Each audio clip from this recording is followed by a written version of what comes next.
Student, welcome to Study from Home, a program initiated by Kanamakan Public School, Vrindavan. In this video of 11, sorry, in this video of 12th standard business studies, in the previous video we have finished our chapter 5th organizing, and currently in this slide video we are going through the previous 5-year question that has been asked from this uh, particular chapter. तो अब तक हमने 24 questions हम कर चुके हैं, ठीक है। और अब तक जो सेगमेंट हमने देखे, हमने देखा 1 मार्क क्वेश्चन, हमने देखा 3 मार्क क्वेश्चन। सो 3 मार्क क्वेश्चन सेगमेंट में ये हमारा लास्ट क्वेश्चन है। बड़े ध्यान से समझेंगे। एंड अगेन जो मैं हमेशा रिपीट करता हूँ अपने केस स्टडी के हर वीडियो में, that before attempting the case study you should at least go through case study thoroughly twice और थ्राइस। कम से कम 2 से 3 बार आपको केस स्टडी पूरी पढ़नी है, बिकॉज कभी कभी क्या होता है हम बहुत बड़े बड़े मेजर फैक्ट्स को मिस कर देते हैं, और कभी कभी 8-10 लाइन की पूरी केस स्टडी का आंसर केवल और केवल एक वर्ड में होता है, जैसा कि मैं अभी आपको दिखाऊंगा। तो उस एक वर्ड पे आपका पूरा आंसर टिका होता है। और ये मैंने दिखाया भी था आपको एक वीडियो में, मैंने जब आई थिंक डिसेंट्रलाइजेशन की वीडियो में जो मैंने केस स्टडी पोस्ट की है बोर्ड पे, तो उसमें पूरा का पूरा आंसर हमको केवल और केवल एक वर्ड से मिल रहा था, ठीक है। तो इन वर्ड्स का ध्यान रखेंगे, हाईलाइटेड स्टेटमेंट्स का ध्यान रखेंगे। और चलिए शुरू करते हैं बिना किसी देरी के। तो ये है केस स्टडी नंबर 25। क्या कहती है case study? Let me read. Kavita Ghai was the managing director of a restaurant in Lucknow called healthy kitchen. This restaurant was doing well and volume of work started increasing slowly and steadily. Kavita Ghai was not able to manage all the work on her own. Underline it. The increasing magnitude of work made it impractical for her to handle it by herself. Moreover, her objective is to open more branches of this restaurant and different places. She appointed Nikhil Gupta as a general manager of Healthy Kitchen, Lucknow, and gave him the right to command his subordinate and take action with the scope of his position. अब देखिए case में क्या है, जो कविता घई जी हैं, कविता घई जी ने क्या किया, कविता घई जी का एक किचन था, कविता घई जी का एक रेस्टोरेंट था, एंड वो अपने बिजनेस को एक बहुत अच्छे लेवल पे करना चाहती थी। तो उनको लेकिन काम का बर्डन बहुत था, तो उन्होंने क्या किया, ही entrusted on the employee and shared his authority, and along with the authority he also gave him responsibility. यानी कि उन्होंने अपनी जो अथॉरिटी एंड रिस्पॉन्सिबिलिटी है शेयर की किसके साथ? निखिल गुप्ता जी के साथ, ठीक है। For smooth running of the restaurant she also gave him authority to hire and train the staff as per the requirements. Kavita Ghai was satisfied with the work of Nikhil Gupta and was able to open other branches of the restaurant in Agra and Kanpur also. अब इस case में जो हमें major जो point देखना है वो ये है कि इस केस में 2 लोगों का डिस्कशन हुआ है, एक कविता घई जी का और एक निखिल गुप्ता जी का, ठीक है। और केस में एक्चुअली किया गया था, जब कविता जी पे काम का बर्डन पड़ा तो उन्होंने क्या किया, उन्होंने अपने अथॉरिटी एंड रिस्पॉन्सिबिलिटी को एंट्रस्ट करके भरोसे के साथ निखिल गुप्ता जी को दिया, जिससे कि उन पे वर्कलोड ना पड़े, ठीक है। इस केस में कहीं भी डिस्पर्सल ऑफ अथॉरिटी का नाम नहीं है। डिस्पर्सल ऑफ अथॉरिटी यानी कि हर लेवल पे आपकी अथॉरिटी एंड रिस्पॉन्सिबिलिटी डिस्ट्रीब्यूट नहीं की गई है। यहाँ पे अथॉरिटी एंड रिस्पॉन्सिबिलिटी की शेयरिंग केवल और केवल 2 लोगों के बीच में की गई है। And when this sharing of authority and responsibility taken place in between the 2 person, then that is known as the concept of delegation, ठीक है। नेक्स्ट स्लाइड में क्वेश्चंस हैं। Identify the concept followed by the Kavita Ghai which helped her to open the new branches of the restaurant. So this is the concept of what? This is the concept of delegation. ये क्या है? ये concept है आपका delegation का। अब देखिए सिर्फ डेलीगेशन लिखने से काम नहीं चलेगा, you will have to explain why it's the delegation. तो I have told you the reason that in this case particularly the 2 persons, the information of two persons are given. कैसे? कविता घई एंड निखिल गुप्ता। किस तरह से कविता घई ने अपनी अथॉरिटी एंड रिस्पॉन्सिबिलिटी को share किया निखिल गुप्ता के साथ, क्योंकि उनको प्रॉब्लम फेस हो रही थी इस चीज़ के लिए, एंड अपनी अथॉरिटी एंड रिस्पॉन्सिबिलिटी शेयर की। तो यही होता है एग्जैक्ट डेलीगेशन, जहाँ पे आप अपने एम्प्लॉय पे इंटरेस्ट करके कोई भी 2 लेवल इसमें एंगेज होते हैं और उनको वर्क दिया जाता है। बी पार्ट क्या कहता है? Also explain briefly the 2 points of importance of the concept identified in our case. देखिए, इंपॉर्टेंस मैं डिस्कस नहीं करता हूँ, आपको पता है इंपॉर्टेंस मैं आपको पढ़ा चुका हूँ। उन स्लाइड्स को खोल लीजिए, बुक को खोल लीजिए और इसके इंपॉर्टेंस को स्टडी कीजिए। चलिए हम चलते हैं अपने नेक्स्ट केस पे, और यहाँ से हमारे शुरू हो जाते हैं 4 मार्क्स क्वेश्चन। 4 मार्क्स क्वेश्चन के लिए मैं आपको बता दूं कि 4 मार्क्स क्वेश्चन का जो आंसर है बच्चों, वो आपका अराउंड होना चाहिए 60 to 90 वर्ड्स के बीच में। एक स्टैंडर्ड जो क्राइटेरिया है वो आपका 60 to 90 वर्ड्स, या अराउंड आप कहें आधा पेज या आधे से ज़्यादा पेज बोर्ड की कॉपी का आप ले सकते हैं। ठीक है, ज़्यादा एक्सेसिव लिखने की ज़रूरत नहीं है, पॉइंट टू पॉइंट आंसर लिखेंगे, इसी तरीके से जैसे मैंने बताया था पेपर अटेम्प्ट करेंगे। चलिए देख लेते हैं यहाँ इसमें किस तरह के क्वेश्चंस गिवन हैं। 4 मार्क्स में किस तरह के क्वेश्चन पूछे गए हैं, किन किन ईयर्स में पूछे गए हैं। State any 4 advantages of formal organisation. Formal organisation के क्वेश्चन हम नहीं कर रहे हैं, because formal and informal organisation आपका बोर्ड ने क्या किया है, हटा दिया है। ठीक है, तो formal and informal organisation question हम नहीं करेंगे। ठीक है, चलिए explain any 4 differences between delegation and decentralisation, specifying the basis of difference. अब डेलीगेशन एंड आपका डिसेंट्रलाइजेशन के बीच में डिफरेंस की बात आ गई है, तो डेलीगेशन एंड डिसेंट्रलाइजेशन के बीच में डिफरेंस के लिए मैंने शायद एक टेबल है और स्लाइड में भी मैंने इस चीज़ को डिस्कस किया है कि इसकी जो मीनिंग है आप ले सकते हैं। मीनिंग आप स्कोप पे ले सकते हैं, आप स्टेटस पे ले सकते हैं, फ्रीडम ऑफ एक्शन पे ले सकते हैं, रिस्पॉन्सिबिलिटी पे ले सकते हैं, अथॉरिटी पे ले सकते हैं, मीनिंग पे ले सकते हैं। तो इन पॉइंट से आप इनको एक्सप्लेन कर सकते हैं। ये चीज़ मैं ऑलरेडी थियोरेटिकल पार्ट जब मैंने एक्सप्लेन किया था मैं एक्सप्लेन कर चुका हूँ, तो एक बार दोबारा से मैं इनको यहाँ पे एक्सप्लेन नहीं कर रहा हूँ। ठीक है, ये था क्वेश्चन नंबर 27। चलिए क्वेश्चन नंबर 28। क्वेश्चन नंबर 28 आपका इनफॉर्मल एंड फॉर्मल ऑर्गेनाइजेशन से है, जो कि बोर्ड ने ओमिट कर दिया है टॉपिक। तो अब हम आते हैं अपनी case study number 29। Actually in video का जो मेरा जो फोकस है वो यही है कि मैं ज़्यादा से ज़्यादा केस स्टडी और अलग अलग तरह की केस स्टडी में आप लोगों को सॉल्व करवा सकूं, जिससे कि जब आप प्री बोर्ड अटेम्प्ट करें, आप बोर्ड अटेम्प्ट करें, तो कुछ भी ऐसा नहीं आए आपकी आंखों के सामने जो कि पहले हमने कवर अप नहीं किया हो।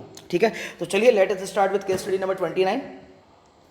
Aradhana and Gandharv are heads of 2 different departments in Yumko Limited.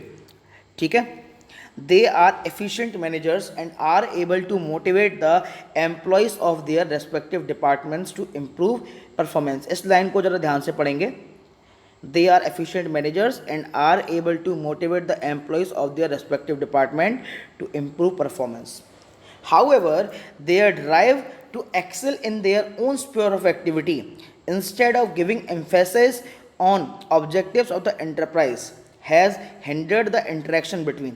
दोबारा से पढ़ रहा हूँ, ध्यान से सुनना। However, their drive to excel in their own sphere of activity, यानी कि वो अपने पर्टिकुलर एरिया में स्पेशलिस्ट होना चाहते हैं। ठीक है, instead of giving emphasise on objective of enterprise, यानी कि they are least interested about the objectives of enterprise, but they want to excel themselves, they want to improve themselves, they want to enhance themselves in as a specialist in a particular area, यानी एक particular area में वो अपनी specialty लेना चाहते हैं। has hindered the interaction between the departments that Aradhana and Gandharv are heading, और इस वजह से क्या है, उनके जो डिपार्टमेंट्स के बीच में क्या है, प्रॉब्लम हो गई है, एक बाधा आ गई है, रुकावट आ गई है उनके इंटरेक्शन में। Often there are inter departmental conflicts and they have become incompatible, और इसकी वजह से इंटर डिपार्टमेंटल कन्फ्लिक्ट्स की नौबत भी आ गई है। This has proved to be harmful in the fulfilment of organisational objective, and all these thing those are happening in the business are just currently against the organisational objectives. The situation has deteriorated to such an extent that the CEO of Yumko Limited has hired a consultant, Rashmi, to resolve the problem. After studying the situation closely, Rashmi found that the problem has arisen due to inflexibility and a narrow perspective of part of both Aradhana and गंधर्व। तो रश्मि ने क्या find किया कि ऐसा क्यों हुआ, inflexibility की वजह से हुआ, ठीक है। और जो आराधना एंड गंधर्व का जो वर्किंग एरिया है वो बहुत नैरो है, उनका जो काम करने का फील्ड है बहुत नैरो है। So she is of the view of this situation is a result of the type of organisational structure, ठीक है। She is of the view that this situation is a result of the type of organisational structure Yumco limited has adopted. उसने बोला कि ये जो situation हुई है ये इस वजह से हुई है because Yumco limited has adopted a particular organisational structure. ये सिचुएशन यूमको लिमिटेड के एक पर्टिकुलर ऑर्गेनाइजेशनल स्ट्रक्चर को अडॉप्ट करने की वजह से पैदा हुई है, ठीक है।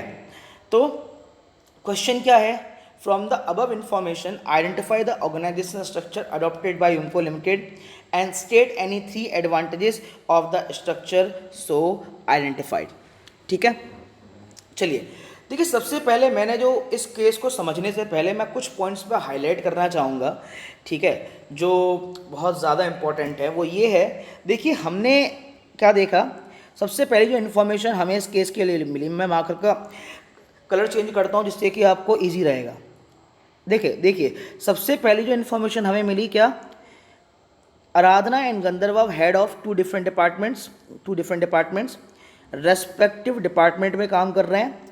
There drive to excel in their own sphere of activity, यानी वो केवल और केवल अपने पर्टिकुलर एरिया में एक्सेल होना चाहते हैं, ठीक है। और it giving emphasis on objective of the enterprise, और इसकी वजह से वो एंटरप्राइज के ऑब्जेक्टिव पे एम्फेसाइज नहीं कर पाते हैं, ठीक है। और इसकी वजह से क्या हो रहे हैं, इसकी वजह से इंटर डिपार्टमेंटल कन्फ्लिक्ट्स भी हो रहे हैं, ठीक है। अब देखो मैंने ब्लैक से, ग्रीन से, रेड से और ब्लू से क्यों अंडरलाइन किया अलग अलग, आप इन पॉइंट्स को देखेंगे तो आप ये पाएंगे ये सारे आपके डिसएडवांटेजेस हैं। और ये डिसएडवांटेजेस किस काइंड ऑफ ऑर्गेनाइजेशन के हैं, these are the disadvantages of functional organisational structure, जहाँ पे इंटर डिपार्टमेंटल कन्फ्लिक्ट्स होते हैं, जहाँ पे आपका ऑर्गेनाइजेशन ऑब्जेक्टिव को पीछे छोड़ दिया जाता है। और जो आपका रेड से मैंने वो किया है, रेड से यानी कि आपका फंक्शंस से जो वर्क डिवीजन है वो फंक्शंस के अकॉर्डिंग हुआ है।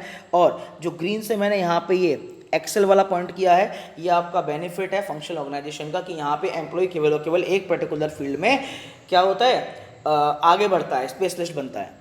तो सबसे पहले ऑर्गेनाइजेशन स्ट्रक्चर कौन सा फॉलो कर रहा है Yumco limited, organization structure followed by Yumco limited is the functional organisational structure, ठीक है। और इसके बाद क्या है, इसके बाद हम क्या लिखेंगे, हम इसके एडवांटेजेस लिखेंगे। पहला हो गया आपका स्पेशलाइजेशन हो गया, सेकंड आपका कंट्रोल एंड कोऑर्डिनेशन हो गया, मैनेजरियल एंड ऑपरेशन एफिशिएंसी हो गया, डुप्लीकेशन ऑफ एफर्ट कम से कम होंगे, ये हो गया। तो यानी कि इंपॉर्टेंस एंड एडवांटेज तो आप खुद से लिख सकते हैं। तो मेजर पॉइंट था इसमें क्या, फंक्शनल ऑर्गेनाइजेशनल स्ट्रक्चर, ठीक है। तो ये थी आपकी case study number 29।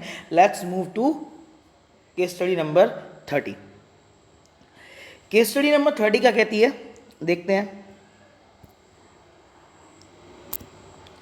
Case study number 30 कहती है कि Vinod चांडला started Sunshine Securities, a company providing cyber security solutions to business to prevent, detect and respond to cyber attacks and protect critical data। एक कंपनी के बारे में बात की गई है, Sunshine Securities। He was a hardworking software engineer and an expert in cyber security. His reputation grew by leaps and bounds as he was the person of integrity and did his work with utmost honesty and sincerity. The business started growing day by day. He was delighted when he was offered a big project by Ministry of Corporate Affairs। और जब उसको corporate ministry से एक project मिला तो उसे बहुत खुशी हुई, यानी वो मार्केट में स्ट्रगल कर रहा है, अच्छा काम कर रहा है, अपना नाम बना रहा है। तो उसने क्या किया, he found that the volume of work made it impractical for him to handle all the work himself. इस तरह की केस स्टडी हम कर चुके हैं। He decided to expand his team. The company maintained a close liaison with the local engineering college. During a campus placement Anushka and Kavya were appointed to work for the new project. He found the new employees capable, enthusiastic, and trustworthy. Vinod Chandla was thus able to focus on objective as with the help of Anushka and Kavya, the project was completed on time. Not only this, Vinod Chandla was also able to extend his area of operation. Anushka and Kavya also got opportunities to develop and exercise initiative. तो यहाँ पे जो point हमको ध्यान रखने हैं वो ये है कि सबसे पहले जो विनोद चांडला जी ने क्या है अपनी जो अथॉरिटी एंड रिस्पॉन्सिबिलिटी है वो दो लोगों के बीच शेयर हुई है। एक विनोद चांडला जी का लेवल है और एक अनुष्का एंड काव्या का लेवल है। तो जब दो लोगों के बीच में कोई अथॉरिटी एंड रिस्पॉन्सिबिलिटी शेयरिंग जैसा कुछ होता है तो वहाँ पे हमें क्या देखने मिलता है, that is the process of delegation, because in that superior transfer its authority and responsibility to its subordinate. ठीक है, तो आपका ये एक्सप्लेनेशन ठीक है या फिर अपना कोई भी एक्सप्लेनेशन दे सकते हैं यहाँ पे। उसके अलावा तो यहाँ पे कौन सा कॉन्सेप्ट है मैनेजमेंट का, concept of management followed here is the delegation. यहाँ पे डेलीगेशन फॉलो हुआ है। ठीक है, एंड डेलीगेशन के तीन, मैं ऑलमोस्ट 2-3 क्वेश्चंस में इंपॉर्टेंस आ चुके हैं, तो डेलीगेशन के 3 इंपॉर्टेंस आप कोई भी उठा करके रख सकते हैं। ठीक है, तो ये थी आपकी केस स्टडी नंबर 30। अब देख लेते हैं हम case study number 31। Case study number 31 क्या कहती है? केस स्टडी नंबर 31 है जो बेटा उसको हम नहीं करेंगे, बिकॉज केस स्टडी नंबर 31 आपका जो है वो आपका फॉर्मल एंड इनफॉर्मल ऑर्गेनाइजेशन से आता है।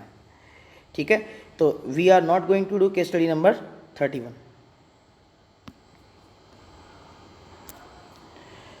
केस स्टडी नंबर 31 को हम नहीं करेंगे। ठीक है, इसके बाद जो केस स्टडी है हमारे लिए वो होगी केस स्टडी नंबर 33 के क्वेश्चन नंबर 32 देख लेते हैं। 32 क्वेश्चन क्या है? Organising involves a series of steps that need to be taken in order to achieve the desired goal. Explain the steps.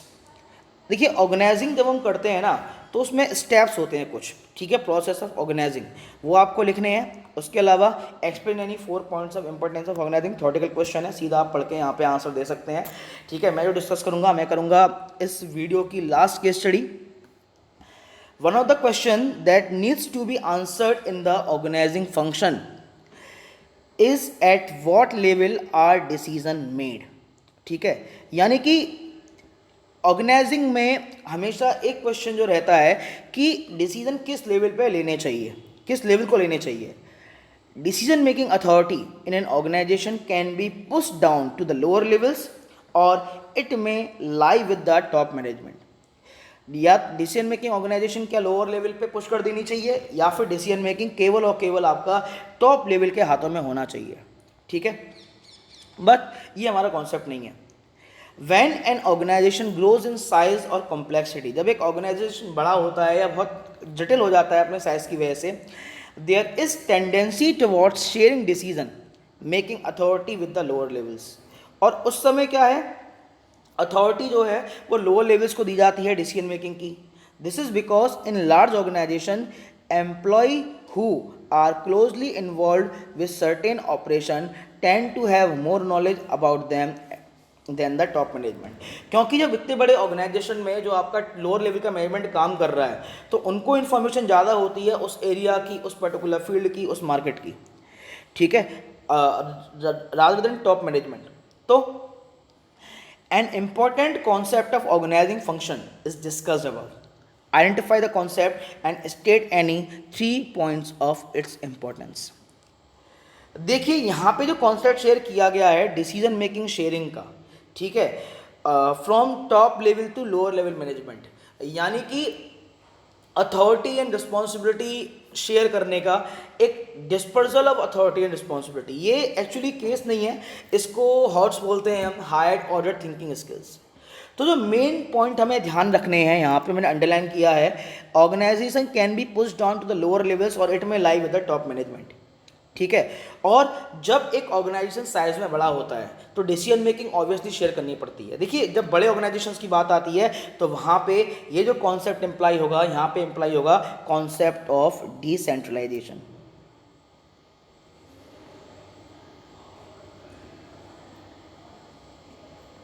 Concept of decentralisation apply होगा इस case में, ठीक है, और कॉन्सेप्ट ऑफ डिसेंट्रलाइजेशन के इंपॉर्टेंस आप इस केस में लिखेंगे। तो इस वीडियो में इतना ही, ठीक है। इसके बाद हम डिस्कस करेंगे 5 marks question and 6 marks question. तो thank you students, have a very wonderful day, stay home, stay safe. और अगर कोई क्वेरी आपकी इन केस स्टडीज़ में से या किसी क्वेश्चन से आती है तो you can ask your queries in query class and you can direct message me और कॉल मी। तो थैंक यू स्टूडेंट्स।